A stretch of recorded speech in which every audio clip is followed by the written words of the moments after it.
We're going to look for the next couple of weeks at Matthew chapter 6. So if you've got your Bibles, you can turn there.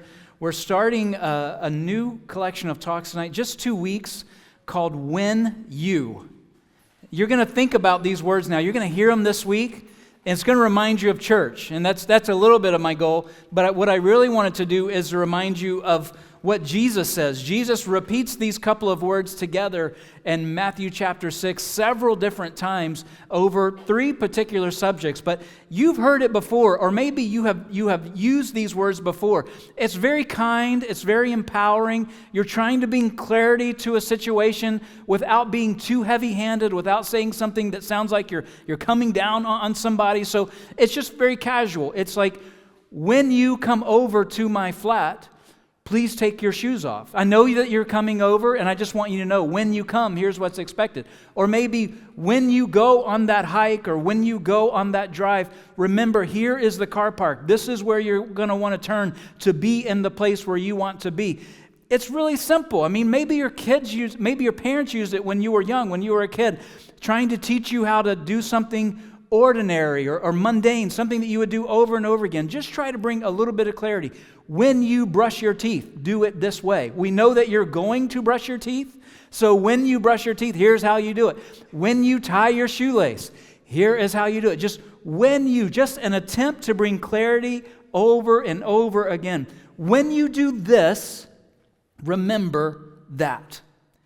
And this talk tonight actually highlights something that Jesus said in the middle of his most famous sermon. It's called the Sermon on the Mount. Angela and I have had the opportunity to be there on the North Shore of the Sea of Galilee. Some of you guys that love production and tech, you would love this particular area of the Sea of Galilee. People actually come and study one area from all over the world that forms kind of a bowl shape down the mountain, and it seems like Jesus would have been able to stand right there, project just a little bit, and be heard by thousands of people.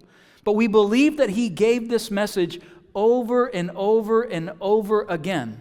And he uses these 2 words.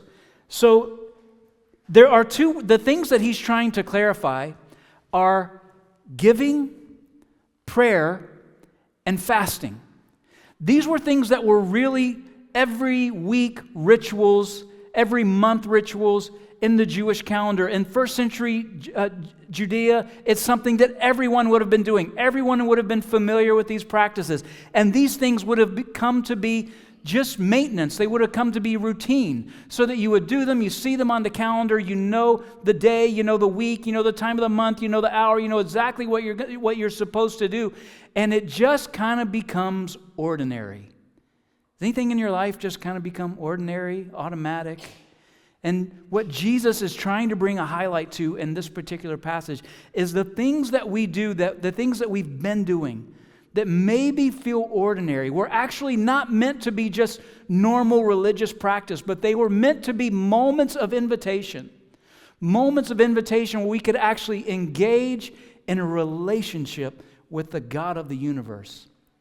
These are instructions for meeting with God. So over these next 2 talks, we're going to look at Matthew 6, 1 through 24. To cover them all at one time would have created one really long sermon. And so what I've decided to do is give 2 long sermons instead of, that was like a pastor joke. They're like, Dad, you missed it. It was over your head. Pastor jokes, dad jokes, they're kind of in similar categories, okay? And that's what that was. So 2 long sermons to cover 24 verses here. So let's dive in and look at these 2 simple words that Jesus uses to grab our attention, to bring clarity. And he's going to use another phrase here in just a moment. He's going to repeat another phrase here in just a moment. And he's repeating a reward because he knows that most of us need to know before we do something, before we're asked to do something, what's in it for me? And Jesus is going to give us a what's in it for me for these spiritual practices as well. But he starts with a warning. Matthew chapter 6, verse 1, he says this: "Beware of practicing your righteousness before other people in order to be seen by them, for then you will have no reward from your Father who is in heaven." Now he begins with this statement that calls everybody out instantly. He just called everybody out for the things that they've been doing. He calls everybody out for doing the right things with the wrong motive. He turns religion, from what a lot of people know, even in those days, upside down and on its head with just one statement. Here's what he's saying. Here's what he's warning us. Watch out that you are not just doing the things that you should do so that other people will see you doing them. The poor motive turns opportunities to get closer to God, these opportunities to engage in a relationship with God.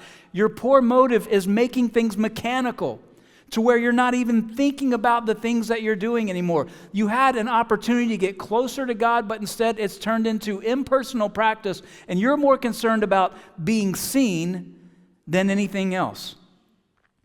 Have you ever been in a church somewhere where it seemed like everyone was there just to be seen? Now, don't name the church, okay? That's not nice. Okay, tell me after, but don't name it. Don't name it right now. I've been in those kinds of environments where it's like, and I love these people. And if this is you, you're welcome at Take Hold. But where it's like every real estate agent in the city shows up to this. This is the church to be at. This is the church for the politicians to be at. This is the church for the people to be at who really want to be seen. And Jesus, just in one statement, he's saying, that's not why you do the things that you do. This is what he's talking about at the beginning of Matthew chapter 6. He's like, listen, there's things that you should be doing. There's things that you are doing, but I want you to know you're doing them for the wrong reasons. God isn't impressed with going through the motions. God's impressed with motive. Man looks on the outward appearance, but God looks on the heart. And if your motive is to be seen by others, and then you are just showing up to be seen, then you have already received your reward. If your motive is applause and affirmation, you have received your reward as soon as you get those things. Jesus says if your motive is poor, then there will be no reward from the Father. And that's key. Because that phrase is coming up again in just a few moments in a positive light. Jesus addresses three things. Each of these three things give us the opportunity to engage in a personal relationship with God. Each of these things invite us to engage with the presence of God, with the right motive. And to be clear, these are spiritual habits and practices that we should do and grow in as followers of Jesus. Here's the three things we're going to be talking about over the next couple weeks, but they're going to spill into other things. Those things are giving, praying, and fasting. Jesus begins with giving, and then he makes the reward statement for the first time, and we're going to see this statement several times over the next couple weeks. Verses 2 through 4 of Matthew 6, here's what he says. Jesus says, "Thus when you give to the needy, sound no trumpet before you as the hypocrites do in the synagogues and in the streets, that they may be praised by others. Truly I say to you, they've received their reward. But when you give to the needy, do not let your left hand know what your right hand is doing, so that your giving may be in secret. And your Father who sees in secret will reward you." Here are the two words that Jesus uses. They're right there again, when you give. And in first century Jewish culture, Jesus' audience, giving was not an option. It's just what you did. And it was required of everybody. Since the days of Abraham, the first part of your giving was to the synagogue. So even as Jesus here is talking about giving to the poor and giving to the needy, in the first century particularly, that was something that you did at the church. And then you counted on those church leaders to do the right thing with the funds that God was entrusting them with your offering, so that they could take care of the poor of the city. And Jesus says, when you give, sound no trumpet before you. It's an interesting play on words. Jesus isn't just saying don't toot your own horn, even though you could take it that way. But there's something else really interesting in the context here. Most of the time, the giving was done into a Jewish shofar. No, just a shofar, a ram's horn. Something that they would use as a trumpet. It would be as if, where did I put my jar? It's as if every week we decided to take an offering.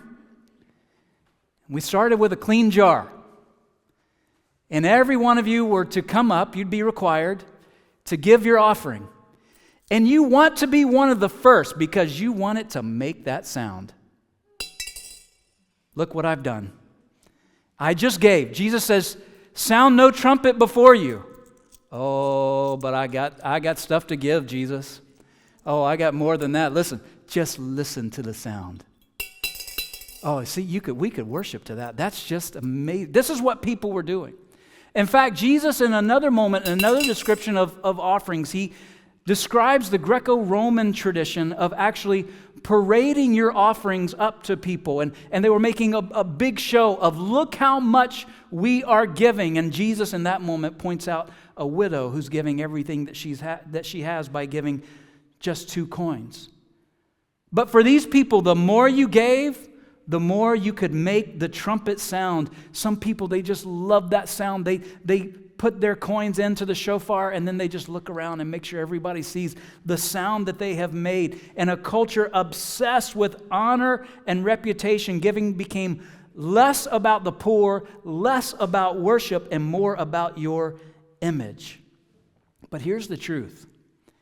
If your generosity is aimed at applause and the eyes of others, then you have your reward in that moment.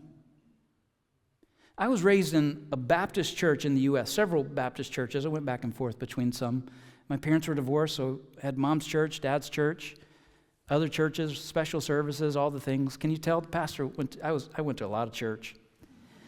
But I'll never forget one particular church I went to where once a month, the bulletin, as they called it, the little pamphlet you got as you walked in the door, was a little bigger than normal.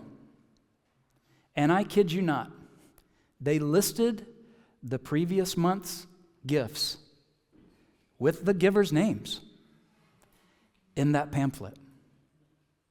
So next Sunday as you come, we're going to start doing something. No, I'm just kidding. Can you imagine? That becomes the motive. Wait, I was number 3 last month. How come Henry is number 2 this month? There's no way that guy gave more than me. I mean, that was the thing. But they're getting their reward. It's a completely wrong motive. Are you doing what you're doing to be seen, Jesus says? Are you missing the opportunity to engage with the presence of God? Because that's what giving is. Listen, don't close your ears to a giving message from a pastor in a church. I promise you it's not going to be, well, most likely not what you've heard before. Because this isn't going to be some type of prosperity theology, prosperity gospel, or anything like that. Giving from the mouth of Jesus in the Sermon on the Mount. This is an opportunity to engage in the presence of God. It's an act of worship. It's an act of faith. Jesus says when you give, don't let the right hand know what the left hand is doing. He says, give in such a way that you are so free of self-consciousness that you don't even pat yourself on the back. Now here's the actual reward. And Jesus repeats the reward phrase with these practices over and over again in Matthew 6. He says this, I pray it stays with you. Your Father who sees in secret will reward you. It's worth hearing again. Your Father, who sees in secret, will reward you. What's the reward? Is this the verse that says, if I give to the church, I get rich? No, it doesn't say that. If it were like that, this room would be full. We'd have multiple services all throughout the day. I mean, if you could give to get back from God, to get rich, churches would have no problem with attendance. But that's not what's happening here. The reward is actually so much greater than that. Giving is an opportunity to engage with the presence of God. The reward isn't a bigger bank account, it's a deeper relationship. And when you give in secret, God sees in secret. The reward is His attention, His presence, and His engagement in that area of your life. There are lots of ways to engage with the presence of God. We've just done that together through worship. Lots of ways outside of giving. A couple of others we're going to talk about just from this passage. But the reward for engaging God in any particular area is His engagement with that area of your life. And so Jesus would sort of skip around through these three subjects throughout Matthew 6. So I'm going to skip down just for us to be able to keep the giving portion all in one section tonight. So Matthew 6:19, and we'll fill in the other verses next week. Matthew 6:19, here's what Jesus says. Do not lay up for yourselves treasures on earth where moth and rust destroy and where thieves break in and steal.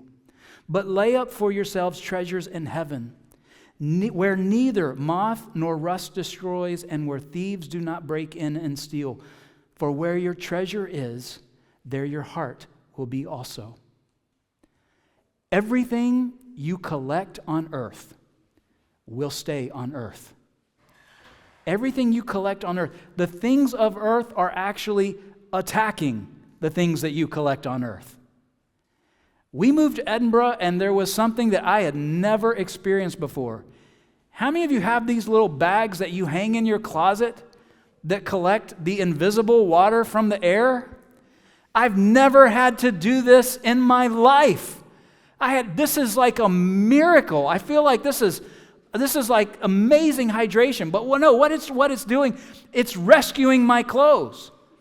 My clothes are under attack. The things of earth are going to stay on earth. The things of earth are attacking one another. There are 2,300 verses on money, wealth, and possessions in the Scriptures. One of every 6 verses in the Gospels. 11 of Jesus' parables. There are more verses on money than prayer and faith combined. There are more verses on money and wealth and possessions than heaven and hell combined.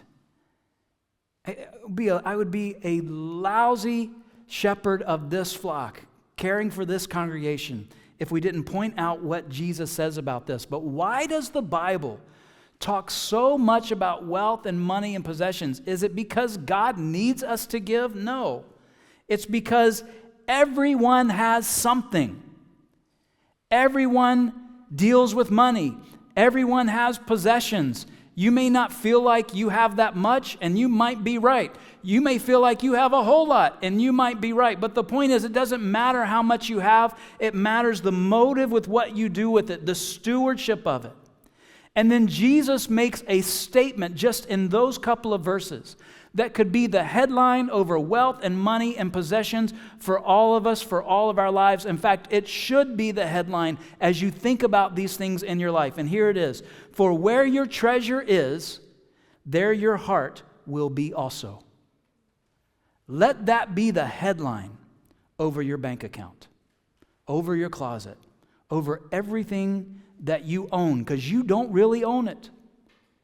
You're a steward of it. Where your treasure is, there your heart will be also. Your heart follows your treasure, doesn't it? Just ask anyone who's ever been in love. Your heart follows your treasure. If you're single right now, this is a great time to save money. You just need to lean into that, all right? Your heart follows your treasure. Got a lot of single people in the room trying to encourage you. Your heart follows your treasure. Ask any grandparent who adores their grandchildren. And we give our presence to what we treasure. If I'm walking down the street and I see something through a window that I think, you know what, I have a friend that might like that. Well, that's nice of me. I mean, someone else was brought to my mind. I could even send them a message. You know, I saw something that I don't have the money to buy you, but it made me think of you, so this was really nice, right? No, but what if I see that thing? It could be small, it doesn't need to be extravagant. And I walk and say, oh, this would fit perfectly with you. Be something perfect for you to wear, something for your house, something for you to use, whatever it might be. This is perfect for you. And so you go in and you purchase that thing. And then the next time that you see them, you give it to them, or maybe you have to put it in the post and send it to them, whatever it is. Now you've engaged the relationship further. And then if you hear back from them, I can't believe you thought of me. I can't believe you did this. That was amazing. What an incredible gesture. Generosity and gratitude, they don't add to one another. They multiply one another. They are reciprocal. This isn't about having the spiritual gift of giving, which is mentioned in Scripture. Giving is about entering into a mutually beneficial relationship with someone. And let me say this, giving is about entering into a mutually beneficial relationship with God. Now, that might be the most important line of the entire talk, and it could also be the one that is taken out of context and sends all of you away from this church. But hear me now. I'll explain it. Giving is about entering into a mutually beneficial relationship with God. This is not a prosperity statement. We all have money. We all have possessions. They're not for us. We're stewards. And if you want God to engage the things that you are stewarding, then you will give them back to Him. It's a practice of faith. It engages God in your possessions. You might say, I tried that once. Nothing happened. What does that even mean? I'm sorry for I hope this didn't jump the water. I know this would happen in the States. There were literally pastors who would stand up, it went around the U.S. for a while, about 10 years ago, who would stand up and say, give for the next 30 days, and if God doesn't come through for you, then you get your money back. I'm so sorry. Listen, that's terrible. I'm sure we made that up in America, and I'm just apologizing on everyone's behalf. I don't know what that even means. I gave for a while and nothing happened. Did somebody challenge you to give for 7 days or 3 weeks or 30 days, or they went real spiritual on you and they pulled the number 40 and they showed you every time the number 40 is used in the Scripture, give for 40 days. No, this isn't about getting something back from God. This is about engaging in a relationship with God, and this isn't a temporary thing. This is a practice that will form you into the image of Jesus, who gave His life for you. Giving engages us in the presence of God. And then the Apostle Paul adds this little nugget to this. In Philippians 4:19, he says, and my God will supply all your needs according to His riches in Christ Jesus. You can engage your riches, and you can keep your riches for yourself and see how far that takes you, and it may take you far. Or you can engage in God's riches, which are not just for now, but are for eternity, and you will lay up for yourselves treasures in heaven. And more than that, because your heart follows your treasure, your heart will follow the things of God, and His kingdom come and His will be done. And then Jesus uses an illustration that you may not have thought of before and may not have realized how it goes with this passage. Verses 22 and 23 say this: the eye is the lamp of the body. So if your eye is healthy, your whole body will be full of light. But if your eye is bad, your whole body will be full of darkness. If then the light in you is darkness, how great is that darkness? This is the follow-up to where your treasure is, there your heart will be also. The lamps and the lights. What do your eyes have to do with your treasure, your heart, and your giving? In Jesus' day, to talk about the eyes was to talk about perspective and focus. And there were some common cultural phrases that would have been widely known by everyone. The phrase, a healthy eye, was a way of talking about being generous. A bad eye was a way of talking about being stingy. You can use that the next time you go out to eat with a friend. What's wrong with your eyes? Can't you see the check? Here, this is for you. You just slide it right over. Jesus says your eye is like a lens. And a generous eye, a generous lens, sees opportunity to bless others. A stingy lens only sees what you don't have. And your lens determines what you focus on, and your focus shapes your heart. Your money is either going to be focused on the things of God, generosity, and other people, or it's going to be all about your own stuff, what others think, and greed and envy and comparison, and all the things that drag us down begin to creep in. This is what Jesus means when He adds on this next phrase, when He says in verse 24, no one can serve two masters. Either he will hate the one and love the other, or he'll be devoted to the one and despise the other. You cannot serve God and money. You can't have your eye be good and bad at the same time. You may have noticed my eyes have changed over the last few weeks. These are going to be on every week now, just so you know.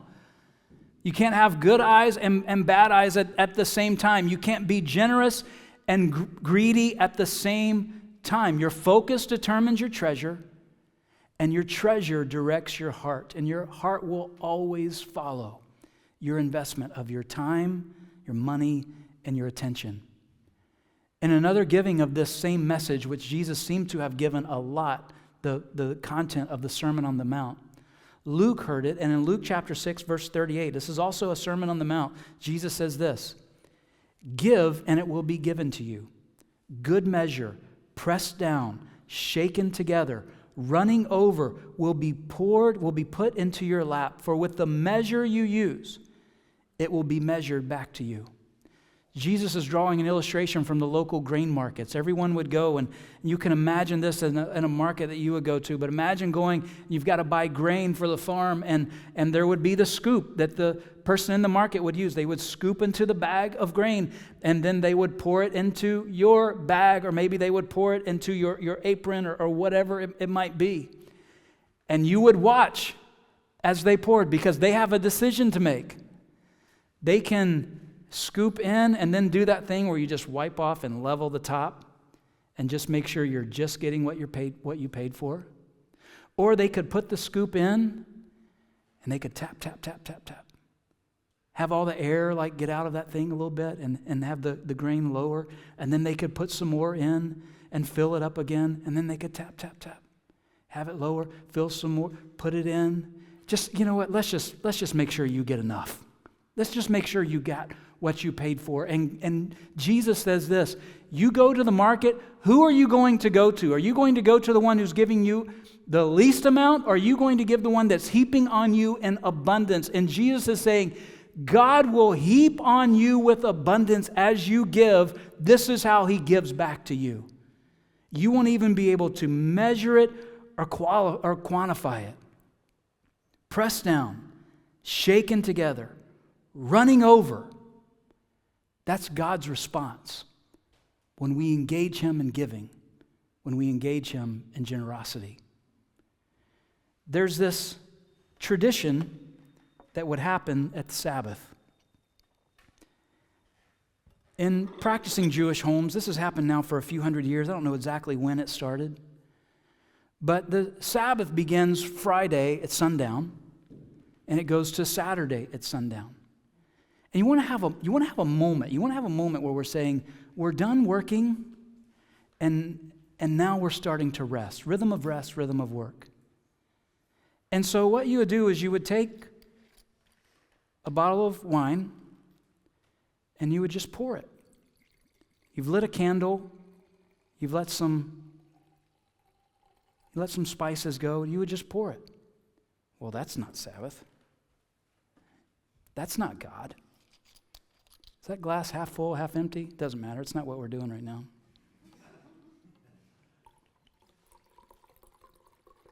Just keep pouring, just keep pouring, just keep pouring, just keep pouring. And I am short on this illustration. This is not what was supposed to happen. What's supposed to happen is you pour and pour and pour until it just overflows. Just a little bit. I'm going to leave that right in there. That seems to be working just fine. Some of you are worried about the spilling over. Don't worry about it.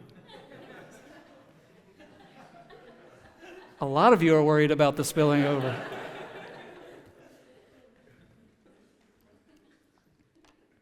This spillover is how God gives back to us. It's abundance. It's the overflow. It's pressed down, shaken together. As much as you can handle, more than you can handle, is the abundance that God gives. And so they would take at the end of every Sabbath, or to start the Sabbath, they would take and they would pour and pour and pour until it just barely spills over the side as a way of saying, this is how we work. This is why we work. Not just to fill up our own glass, but to make sure that we have enough to give to God's kingdom and to others. And when we engage Him with our own generosity, He engages us in return. This is not get rich quick. This is not get rich at all. This is engaging with God, engaging in the presence of God. And what you do is seen by God. Your Father, who sees in secret, what you do in secret, will reward you. What is my reward? Him. The reward is Him. Engaging in this area of your life. The reward is Him saying, I've got you.